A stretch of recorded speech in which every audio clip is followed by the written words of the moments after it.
First story. My boyfriend's entitled fiancé left my boyfriend after I cheated with him, took his son with her, did not invite me to my stepson's birthday party, and then demanded child support. So I served her custody papers to hand over her son to me. I can raise her son better. Now my boyfriend broke up with me, and I regret my actions.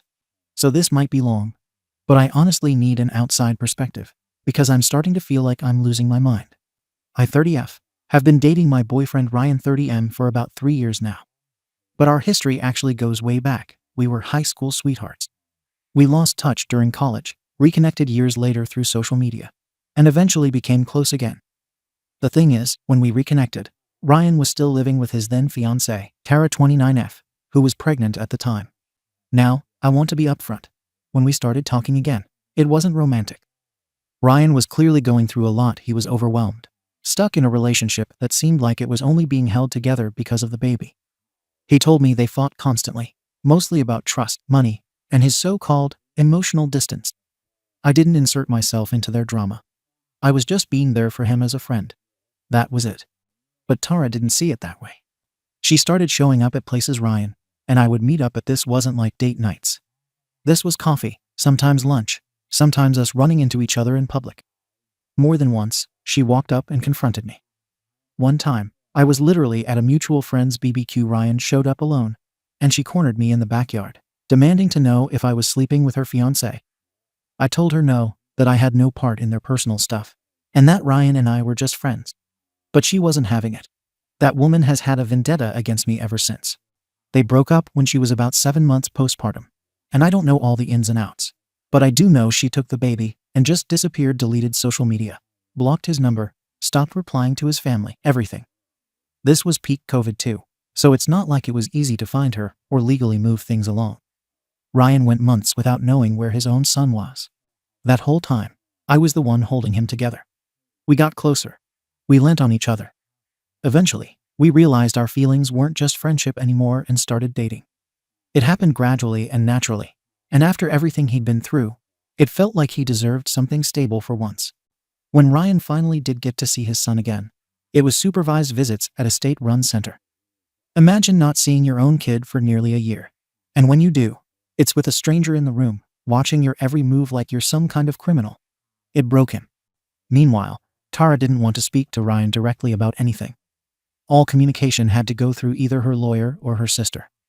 But the real kicker, she started asking me, not even Ryan, me for money.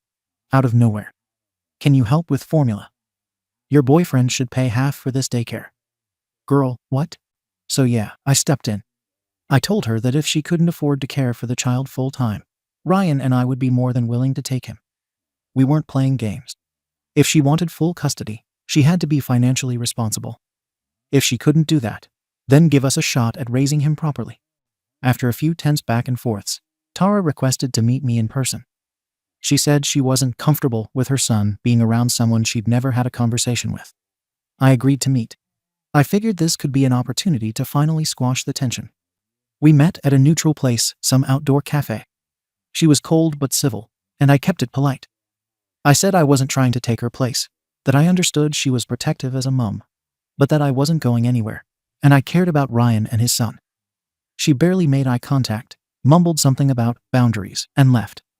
I genuinely thought things were maybe slightly better after that. They weren't. A couple of months later, Ryan and Tara threw a joint birthday party for their son. This was mostly her planning. It was at her parents' house. Ryan got to invite his side, but I was not invited. Ryan seemed caught off guard too, but didn't push it. I told him it was fine, that I wouldn't cause drama by showing up where I wasn't welcome. But yeah, it stung. I've been raising that kid half the time he's with us. I know what snacks he likes. I've rocked him to sleep, and I've wiped puke off my clothes at 2 a.m. I'm not trying to be his mom, but I sure as hell am doing a lot more than most step people get credit for. So yeah, maybe I got a little petty. The very next day, I served Tara with papers on behalf of Ryan to contest the child support agreement. We had both discussed it for months, and after the party snub, we decided we weren't waiting anymore. I went to her place with the documents. She opened the door, saw me, and raised an eyebrow. I handed them to her and said, "Sorry, just doing what I was asked." She laughed in my face and slammed the door shut. And that brings me to this week, when the whole thing blew up again. Apparently, one of our mutuals snitched to her about a few social media posts I shared. I reposted a few memes and infographics about child support inequality, parental alienation, and stuff like that. Nothing directly about her. But she texted me flipping out saying I was clearly aiming them at her, and that I had no right to insert myself in matters of custody, child support, or her son. That I didn't know what she'd been through, and that I sounded ignorant. I told her, I'll insert myself wherever I see fit. If you think those posts are about you, maybe ask yourself why they feel relevant. She didn't respond. 2 days later, Ryan got a message from her lawyer about the social media posts, stating that she considered them harassment, and that any future commentary, whether direct or implied, would be documented for possible defamation or intimidation claims during future custody proceedings. Let me repeat that. Public posts, no names, no direct accusations somehow turned into a legal threat. And the posts weren't even mine originally. They were reposts. But fine, message received.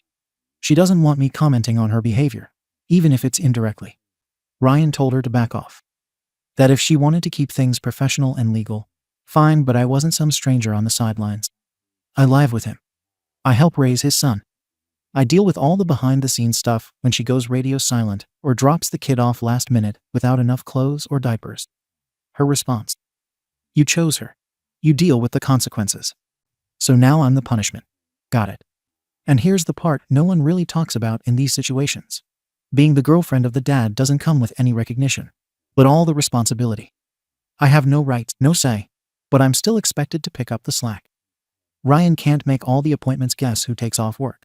She decides to drop the kid off 2 days early with no warning guess who rearranges everything to make it work. But I'm not allowed to speak on it. Because it's not my business. Tara's entire narrative is that I'm some homewrecker who swooped in when she was vulnerable. That's what she's been feeding people since day one. Even though the timeline proves otherwise. Even though she had already kicked Ryan out of their shared apartment when we started dating. Doesn't matter. She's framed herself as the victim and me as the opportunist. She's even tried turning Ryan's family against me. His mom told me Tara reached out, saying she was worried about her son being raised in a hostile environment, and that she might push for supervised visits again if she thought I was interfering. That's a direct threat, based on nothing. And the most hypocritical part. She's living with her new boyfriend and left her son with him for 3 nights while she went out of state for a bachelorette party. No warning, no check-in. But I'm the threat? After all this, Tara had the nerve to tell me to stay out of her affairs. When the reality is, her affairs are my house, my living room, my fridge, my car, and my weekends. I haven't said anything since that text. I've kept quiet publicly. But I'm tired of walking on eggshells. I've put in real emotional and financial investment here. I didn't ask to co-parent. I didn't ask for her drama. I didn't ask for this kid's life to be chaotic. But I've shown up anyway. So yeah, I told her. If she believes those posts apply to her, maybe there's a reason. And I don't take it back. She's never liked me, never respected me, and never acknowledged that I've done more for her child than most people would. I get that she's the mom. She has the legal control and the emotional bond and all the leverage. I'm just the girlfriend. But when I'm the one picking up the pieces every time she decides to screw around with custody, or money, or Ryan's mental health, I think I've earned the right to have an opinion. Now she's gone silent again. Probably waiting to strike back with something dramatic later. But whatever. I'm over pretending this is neutral ground when she spent 3 years making it a battleground. So, Ada? Comments. Comment 1. YTA. I say this as a divorced dad who pays child support and still has to deal with a high-conflict ex. Here's the thing you need to get. That child is not your legal or moral responsibility. You can love him, you can care for him, but you don't own a stake in decisions. You're acting like you're a third parent when you're not even married to the guy. Second, serving legal papers yourself. That's a hostile move. That's not supporting your boyfriend. That's inserting yourself in a legal battle that isn't yours. And yeah, if a court said supervised visits were required, there's a reason. They don't just hand those out like parking tickets. You even admitted you don't know what happened before she disappeared. And then the posts? I don't care if you didn't name names. Everyone in your circle knows who you meant. You're not just voicing opinions, you're provoking someone who already doesn't trust you. You're not neutral, you're escalating. Ryan should be handling this directly with his lawyer. You're turning his custody case into some weird territorial drama and giving his ex ammo to paint him as unstable by association. Comment 2. Also, YTA. You keep saying you've done nothing wrong. But girl, seriously. You got close to a guy while he was still living with his pregnant fiancé. You might not have kissed him, but you knew what you were doing. Tara wasn't paranoid. She saw something happening and called it out. Then you try to say, well, if she can't afford the kid, we'll just take him. Like it's a custody exchange at a pawn shop. What? Child support exists for a reason. Raising a kid alone is expensive as hell. It doesn't mean the mum is failing. It means the dad needs to pay what's legally and morally owed. And don't even get me started on the birthday party drama. She didn't invite you. Boo-hoo. It's her kid. That doesn't make her the arsehole. Your response was to show up the next day with court papers like some discount debt collector. Come on. I don't know if you realize how wild this all sounds to someone who's been in Tara's shoes, but you sound more like a jealous ex than a supportive partner. Comment 3. There's way too much entitlement in this post for someone who legally has zero standing in this custody case. YTA. First, supervised visitation is court-ordered. It doesn't happen randomly or out of cruelty. If she had to flee and hide with the child, and the court still gave her full custody and him supervised time, it strongly suggests there were safety or stability concerns. Courts don't just rubber stamp that unless there's documentation. Also, asking the custodial parent for child support doesn't make them unfit or irresponsible. Your logic is backwards. If Ryan has visitation and limited custody, it makes total sense he'd owe support. You trying to frame that as, well, maybe she can't afford the kid, and offering to take him instead is honestly disturbing. And the paper serving. That's aggressive. If Ryan has a lawyer, they should have handled it. The fact that you took it upon yourself, then got laughed at, and are now playing victim over that. Girl, stop. You're not just in the wrong. You're an active liability in his custody case. He needs a lawyer and some serious boundaries, not a partner escalating fights with the mother of his child. Update. So a lot's happened since my original post, and seeing how much Reddit twisted the story, I figured I'd clear a few things up, because some of y'all clearly live in a fantasy world, where bitter exes magically co-parent perfectly, and new partners just shut up and smile from the sidelines. Not how real life works. Let's start here. I was the one in the relationship with Ryan. He chose me. He wanted to be with me. She lost him because she couldn't keep him. That's the truth. She didn't nurture the relationship. She didn't support him. And she sure as hell didn't create a stable home for their kid. That's why he started looking elsewhere for someone who actually had his back. So no, I'm not the outsider here. She is. She had her chance, and she blew it. You don't get to keep the man, the kid, and absolute control just because you gave birth. It doesn't work like that. Now, here's what's gone down. Turns out, one of our so-called mutual friends, the same one who was sharing my posts around, actually forwarded them to my HR department. Honestly, snake behavior. They claimed I was posting anti-single mom content and suggested it could reflect poorly on the community-based nonprofit I work for. I got pulled into a meeting. HR didn't discipline me, but they told me to set everything to private and be mindful of optics. So fine, I locked everything down. But guess what? That was just fuel for Tara. She sent her lawyer screenshots and claimed I was bullying and harassing her online. Then she filed to modify custody. The paperwork literally says she believes the child is in a hostile, emotionally unsafe environment when with us because of me.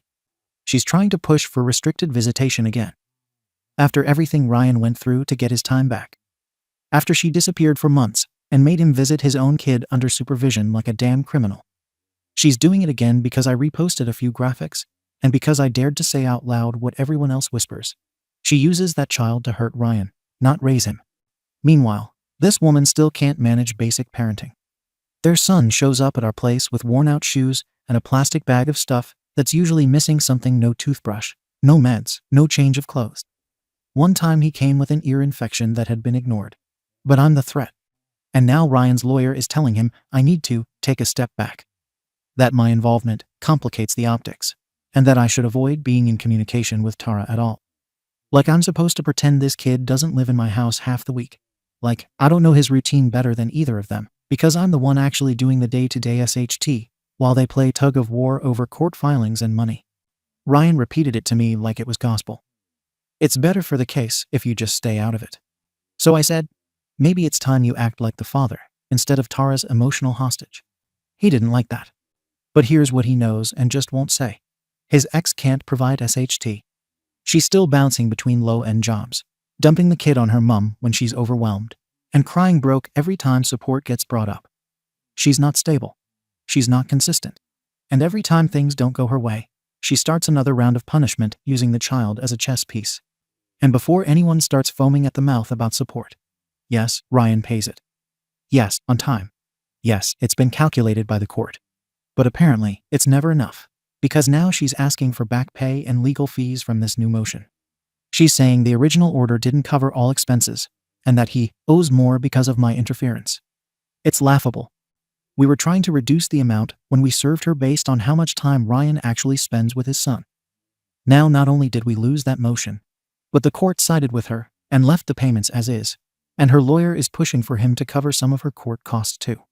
So not only are we still paying the sames, but now we're bleeding money for the privilege of defending ourselves against her tantrums. I don't feel bad. I don't regret the posts. I don't regret standing up. Because someone has to. She is not a victim. She is not an innocent mum just trying her best. She is manipulative. She is petty. She is more interested in controlling Ryan and punishing him for moving on than she is in creating a stable life for her son. And for those of you saying, I should just shut up and support Ryan quietly, do you know what support has looked like for the last 2 years? It's me taking calls from his son's school because no one told them he was with us that week. It's me running out for meds because he came over sick, and she didn't even pack a thermometer. It's me wiping tears, scheduling pediatrician visits, packing lunches. She birthed him. I've raised him. She just hates that I exist. That's the real issue. She's losing control over her narrative, and instead of adapting, she lashes out. And if she keeps digging her heels in and refusing to do what's best for that kid, she's going to lose him, maybe not through the courts, but when he grows up and starts asking questions. Because he will. They all do. I'll say it again for the people in the back. No one is harming that child. She just doesn't like that I'm part of the picture, and she's trying to burn the whole thing down over pride. When is she going to realize she doesn't get to gatekeep her child from a healthy, stable environment, just because she hates the woman who provides it? And before you ask again, no, I'm not backing off. Comments. Comment 1. I don't care how many diapers you change or how many pediatrician visits you schedule YTA. And honestly, you sound unhinged. You keep saying, if she can't feed the child she had, she shouldn't have had him. What the actual F is that? So anyone who falls on hard times deserves to lose their kid to the guy's new girlfriend. Jesus Christ. Do you hear yourself? You're not concerned for that child. You hate this woman. You resent her for existing, for ever having a claim to the man you want all to yourself. Every word you write drips with that insecurity. And let's be clear, Ryan is not innocent here. He didn't fight for his rights when he should have. He let the courts decide supervised visits, and you admit you don't even know why that happened. Maybe ask him why he didn't have his SHT together enough to get fair custody from the beginning. You sound like you want a prize for stepping in, but that's what happens when you date a parent. If you can't handle the baggage, don't date someone with a kid. Don't date someone still fighting in family court. And definitely don't act like motherhood is some contest you're entitled to win because you're more stable. Comment 2. This entire situation is legally and strategically messy, and most of that is because of you. You're right about one thing. Tara is using the court system to control access and maintain power, but she can do that because you've made yourself a target. The courts don't care that you wipe the kid's nose or buy him shoes. They care about stability and conflict. And from what you've posted here, you've inserted yourself into direct conflict, repeatedly serving her papers, making veiled accusations on social media, and pushing your partner into legal fights he wasn't prepared to finish. You're turning this into a personal feud with a woman who, for better or worse, has legal standing you do not. Family court doesn't work on emotion or fairness. It works on documented behavior. And you've now provided her with a record of you being combative, disrespectful, and publicly hostile. She will use it. If you actually cared about the child's long-term well-being, you'd be working quietly behind the scenes to de-escalate. Instead, you're out here trying to win. And in family court, the person trying to win is usually the one who loses. Comment 3. Look, I say this as someone who's actually been the step-parent, doing all the work behind the scenes. You're right about how much invisible labor goes into raising a kid that isn't legally yours. I get the resentment. The late-night diaper runs, the school pickups when bio-mom ghosts, the "oh, you're just the girlfriend" attitude from everyone. It's soul-crushing. But here's where you're messing up. You're weaponizing your frustration in all the wrong places. You're pissed at her, sure, but you're burning everything around you in the process, including your relationship and your partner's custody credibility. You're trying to fight a war that's not technically yours. And that always backfires. I don't think you hate the kid, I think you're trying to build a life. And she's constantly interrupting that. But you need to get this through your head. If you keep being this vocal and confrontational, you're going to end up with no say at all. Courts don't reward chaos. They reward people who make the kid's life easier, not louder. Right now, you're just giving her ammunition, and she's running with it. Update. It's been a while. I honestly wasn't planning on coming back, but a few people reached out asking for an update. So, here it is. Everything fell apart. After the last post, Tara filed for relocation, claiming she'd have better resources and more stability in her new partner's city, which just so happens to be 2 states away. The guy. Some well-off dude with a big house and exactly the kind of lifestyle she used to trash nonstop in private. And now suddenly she's out here posting wine-tasting photos and her kid in a private preschool uniform. She played the struggling single mom angle in court just long enough to get approval, and then switched straight into luxury parenting the moment she crossed state lines. The court approved the move. Ryan's time got cut down to holidays and a couple weeks in the summer. Everything we fought for gone. No more regular weekends. No more midweek visits, no more routine. Just supervised Zoom calls and rushed FaceTimes where the kid seems distracted and barely wants to talk. But of course, Tara made sure to document that he's not bonding well with Dad, like it wasn't her plan all along. Around this time, Ryan and I started falling apart too. The stress from the custody battle, the court expenses, the constant back and forth, it all started wearing on him. He was angry and withdrawn and started blaming everyone except the one person who kept checking out of her own parenting responsibilities, including me. It started with small comments. He said I was always involved in things that weren't mine to fix. He told me he was getting tired of fighting 2 people all the time. I asked him what that meant, and he said, "You and her. Everything's a war." I reminded him that I was the one who stepped up when Tara vanished. That I was the one who packed lunches, coordinated school drop-offs, and ran to the pharmacy when their son was sick. I wasn't trying to take over, I was trying to keep the damn ship from sinking while everyone else bailed. He didn't care. He said maybe Tara wouldn't have gone nuclear if I had stayed out of it. That she probably only pushed for relocation because she felt like she was being replaced in her own kid's life. He said maybe he should have stood up to me sooner. Apparently, stepping in while he emotionally tapped out was overstepping. He told me I cost him his son. That was the actual sentence. Not the court. Not the broken co-parenting. Not Tara's manipulation. Me. I ruined what he called a potential smooth transition, like Tara ever gave us that chance. He packed a bag and left that week. I haven't heard from him since. He moved in with his brother, and then into a 1-bedroom apartment across town. We never even argued about splitting things. He just vanished from my life, the way Tara used to vanish from his. So now, yeah, I'm single. No contact with the kid, obviously. Tara would never allow that. Ryan hasn't asked either. I assume she's still living it up with her new guy, and using her fresh start to repaint herself as a stable mother of the year. I'm not even surprised. What does surprise me is how quickly everyone was ready to throw me under the bus. I didn't take a side, I just didn't sit quietly. That's all it took for everyone to turn on me. I didn't post anything else after the last incident, didn't engage, and didn't even respond when she made snide remarks through the court filings. I kept the peace and still got blamed for trying to win. They all said they wanted cooperation, civility, and respect. But the second someone like me who did the actual work refused to play dead and smile, I was hostile, controlling, and jealous. So no, I don't feel guilty. I don't feel like I overstepped. I feel like I spent 2 years picking up the slack for 2 people too bitter or too broken to do what was best for their kid. And when it was no longer convenient, I became the scapegoat. I didn't lose because I was wrong. I lost because I stopped pretending to be okay with being used. That's it. That's the update. Comments. Comment 1. You lost because you confused access with authority.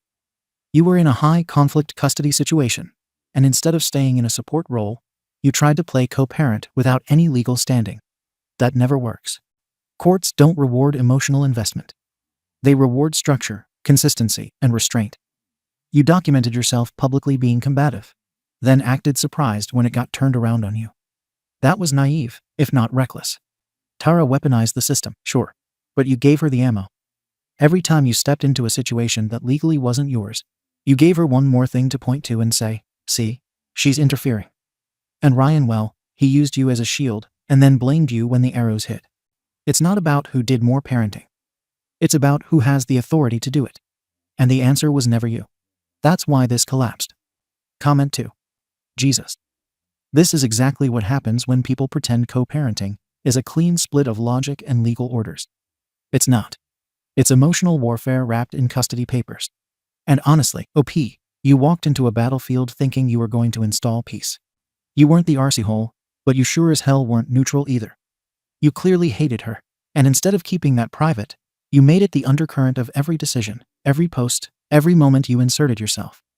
You can't bring that energy into an already fragile situation and expect it not to blow up in your face. Ryan, classic passive dad. Wants credit for being involved, but doesn't want the blood on his hands. He let you fight his battles, then blamed you when he didn't like the outcome. He was never going to stand up to her, and he sure as hell wasn't going to stand up for you. The kid. He's the only one who loses in all of this. And honestly, none of the adults in this story acted like they truly prioritized him. They were all too busy fighting each other or blaming each other for the fallout. Harsh truth, but there it is. Second story. I used AI to write my wedding vows, and my fiancé walked back down the aisle and broke up with me. I 35M recently had a wedding with my partner 34F. We've had a stable and happy relationship so far, and I love her more than anything in the world. The problem arose when it came to writing vows. Don't get me wrong, I love many things about my partner, but I couldn't figure out how to put them into tangible vows. I decided to use ChatGPT so I can have something well written and expressive to share at the ceremony. The thing about my partner is that she's very confrontational and no nonsense. If something annoys her, she immediately addresses it with no room for backing out. I also know that she's expressed disdain for AI in the past, but I didn't realize how far the hatred could go. I don't know how, but she immediately recognized that the vows were AI. After I had finished, she had this angry look and whispered to me, "Did you use effing AI to write that?"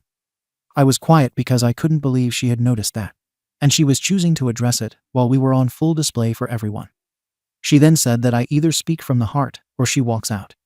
I literally couldn't get any words out, and she kept her promise and walked back down the aisle, much to all our friends and family's confusion. She's been ghosting me these past few days, which is atypical for her, and honestly giving me panic attacks. Most people agree that calling off a marriage because of AI vows was an overreaction, and that maybe it was a sign that our relationship would have issues, but a few female friends have said that they would have done the same. I'm hurt and honestly just needed it to help make the day more special. Is it worth fixing? Edit. Okay, I screwed up. I didn't check this post for a while because I wanted more points of view instead of just getting torn to shreds. But I understand why the situation is worse than I thought it was. I've been trying to contact my partner's family to see if I can talk to her again, but apparently she's been staying out of state with her sister. I'm going to tell her when she gets back what I heard here and that I understand. I'm also going to write new vows without AI and bring her favorite flowers and snacks. I still want her to know that I love her and know her. I will post an update when I can. Thank you all, even if some feedback could have been a tad more nicely put. Comments. Comment 1. I don't know why so many men, sometimes women too, but it's usually men have this belief in the back of their heads that they have this overruling right with their female partner, where they can just ignore or dismiss whatever she wants or prefers as long as he thinks he's got a better idea. Like she's a child, and he's the parent who knows better. Every day on these advice subs, dudes come in here like, "She wanted me to buy this specific type of bread, but this other kind was cheaper, so I bought that instead. Why is she mad? She didn't want me to touch her puzzle boxes because she was afraid our kid would lose some pieces. But I thought it would be okay, so I gave him a puzzle. Now some pieces are lost. How do I make her see it's just a stupid puzzle? She has this precious memento from her childhood that I think is weird, and I couldn't take it anymore, so I threw it in the garbage. How do I get her to see it was the right thing? She wanted to buy a very specific dress for our wedding, but I saw what I thought was a similar dress on Temu for $30 and refused to buy any but that one instead. How can I show her she's being irrational and that I'm saving her money? And now we have you. She told me explicitly multiple times that she hates AI, but I felt like it wasn't a big deal and that I needed it, so I used it anyway for my wedding vows. How can I show her she's overreacting? You don't, because she's not overreacting. You disrespected her majorly. You were not the victim here. You knew damn well what her reaction to you using AI would be, and did it anyway because, again, you thought you knew better, and that she wouldn't find out anyway. Again, it's like she's a stupid child, and you're her parent replacing her dead goldfish before she gets home from school. She deserves better than to marry a man who thinks of her that way. She didn't want something that sounded perfect. She wanted something that sounded like you. Stuff like this is precisely why so many people are critical of AI in the first place. It causes people like you to turn human emotional connection into a chore that can be streamlined and replaced by a machine. That's not normal. It's emotionally and spiritually sick, and you need to self-reflect on how you got to this point. OP. I didn't realize she'd be able to tell right away. When I spoke of her disdain for AI, people were making it seem like it was a deal breaker that I simply ignored, which wasn't the case. I didn't understand that it meant that much to her, and I definitely won't be making the same careless mistake again. Comment 2. The thing is, this is a slippery slope. Once you get AI to do something as important as writing your wedding vows, you will even more easily be getting AI to reply to your text messages and creating apology messages when you get into arguments which you didn't even write. At which point she might as well be in a relationship with ChatGPT instead of you. OP. This is my first time using it to write text, and this whole situation scared me off it for good. If I can fix things, hopefully I won't fall into a slippery slope. Comment 3. For $10, she planned the entire wedding. OP probably just had this, and is picking up their tux to remember, and couldn't even be bothered to put in effort on that. OP. I was involved in the wedding process. She always asked for my opinion, and we came to decisions together. I also paid for half. I'm not some freeloader, because if I was, she would have kicked me to the curb a lot sooner. Comment 4. Didn't you have an officiant? Ours offered to help us both individually with vows if we wanted, i.e., even just bullet points of what we wanted to say, and they would help with wordsmithing. AI isn't even well written or genuine. This was a major, expensive, public and preventable incident you caused, and you are not looking for ways to own it and fix it, but for reasons why she's overreacting. OP. I actually thought getting help from the officiant would be less authentic. I guess I took an even worse route without realizing. If OP is neurodivergent, this has been brought up before, but I don't have a reason to believe it's true. I've seen 2 psychiatrists, and none of them had mentioned wanting to get me tested or anything. I think I might just be a dumbo. Update. I honestly wasn't planning to do an update after all because of how humiliating this entire situation has been. I didn't want to give more of a reason for people to rip me apart. But now that my story is posted on a popular YouTube channel, there probably won't be much of an escape route from me. There's no doubt people we know will find it now. So I wanted to give the short update everyone has been itching to get. I did what I said previously and told her about the Reddit post and how the replies gave me her perspective and that I was sorry. She ended up getting even more angry with me about posting our business, even though our names weren't mentioned, and that she couldn't believe I needed online strangers to tell me why I was wrong. Also, apparently my mum was texting her about paying back all the wasted wedding money, and she used that against me too. Which I don't think is fair. I have no control over what my family does. Snacks and flowers didn't do much. She refuses to give me another chance, even after offering to go to couples counseling. So yeah, the wedding is never happening again. It's over. This has been the most horrendous time in my life. I've thought about giving up altogether. Meanwhile, she's posting about brunch with friends on her social media. Makes me wonder how she could move on that fast while I'm a wreck. People have accused me of not caring about her enough to write my own vows. Yet the difference in our reactions to splitting up says the reverse. Hope you're all happy. Feel free to rub salt in the wound. I'm not coming back to this account. Comments. Comment 1. Dude. Paying back all the wasted wedding money. And I have no control over what my family does. Gives me all the information to say this. She dodged a bullet. Comment 2. Oh Jesus effing Christ, you are not the victim in this. Oh, she's moving on so fast, and I'm so miserable. I'm sorry she has a support system while you choose to wallow in your own self-pity and act like you did nothing wrong. I wish all the best for you, I truly do.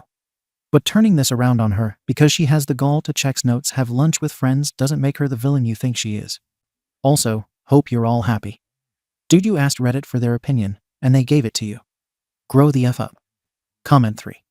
Listen, OP, if your woman says to you, I don't like hot sauce, And you, in an attempt to season the food because you aren't very good at it on your own, decide to douse the thing in hot sauce. Who would you say was in the wrong? You for putting something you know she doesn't like on her food, making it intolerable for her. Or her for not being grateful that you made an effort to add some flavor to the dish. Lots of people love hot sauce after all. And you knew you wouldn't have the spices to make it flavorful enough on your own, so isn't this better? Surely she is overreacting, right? But she told you she doesn't like hot sauce in the first place. It is important to her that you bring what you make as it is, and she loves the dish without the sauce. This is what you did on a very small comparative level. She told you she doesn't like AI, but you say that everyone uses AI, and your vows wouldn't have sounded good without it. But she would have loved your vows if they came from the man she loves. Also, I know you can't control what your family says, but my goodness, just defend the woman. Admit you were wrong. So wrong, and you are sorry. Tell her that your family is out of line. If you did this on your wedding day, during an emotionally charged declaration and promise of your love, then you've done it in a million tiny ways before. Maybe it is hot sauce. Maybe it is bringing her to a restaurant she's expressed not liking over and over because you know best. I don't think you are some monster, dude. But my goodness, please check yourself before assuming. She just sucks, and everyone hates you, and life is so unfair. Take the L and use this to learn and grow in the future. Stop thinking that what you bring to the table isn't enough. Stop assuming you know best. And for the love of all that is good, have something good to say to your bride on your wedding day without AI helping. Thank you for watching the video. If you are interested in listening to these kinds of stories, we've got more in store for you. Simply subscribe to our channel, hit the like button, and share it with your friends.